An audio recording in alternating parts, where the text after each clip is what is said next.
ગુજરાતના રાજકારણમાં નવી ઇનિંગ માટે સતત પ્રવાસ ખેડી રહેલા ગુજરાતની ટનાટન સરકારના પૂર્વ મુખ્યપ્રધાન શંકરસિંહ વાઘેલાએ મોટા વરાછામાં જાહેર સભાને સંબોધતા જણાવ્યું કે સુરતના પાટીદારોની કુમારીને ઠેસ પહોંચાડવામાં આવી રહી છે, તેમની કુમારીને પાછો લાવવા ફરીથી સક્રિય થયો છે। શંકરસિંહ વાઘેલાની નવી પાર્ટી પ્રજાશક્તિ ડેમોક્રેટિક પાર્ટીની જાહેરાત। સુરતમાં પ્રજાશક્તિ ડેમોક્રેટિક પાર્ટીના કાર્યાલયનું ઉદ્ઘાટન।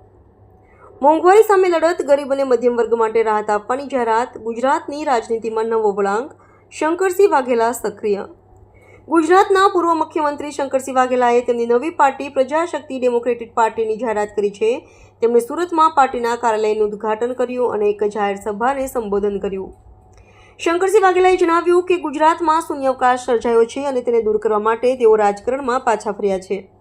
તેમણે મોંઘવારી સામે લડત આપવાની અને ગરીબ અને મધ્યમ વર્ગને રાહત આપવાની જાહેરાત કરી। વાઘેલાએ વર્તમાન સરકાર પર આકરા પ્રહારો કર્યા હતા। તેમણે કહ્યું કે સરકાર ભ્રષ્ટાચારમાં ડૂબેલી છે અને પ્રજાની સમસ્યાઓ પ્રત્યે બેદરકાર છે। શંકરસિંહ વાઘેલાની નવી પાર્ટીની જાહેરાતથી ગુજરાતની રાજનીતિમાં નવો વળાંક આવ્યો છે।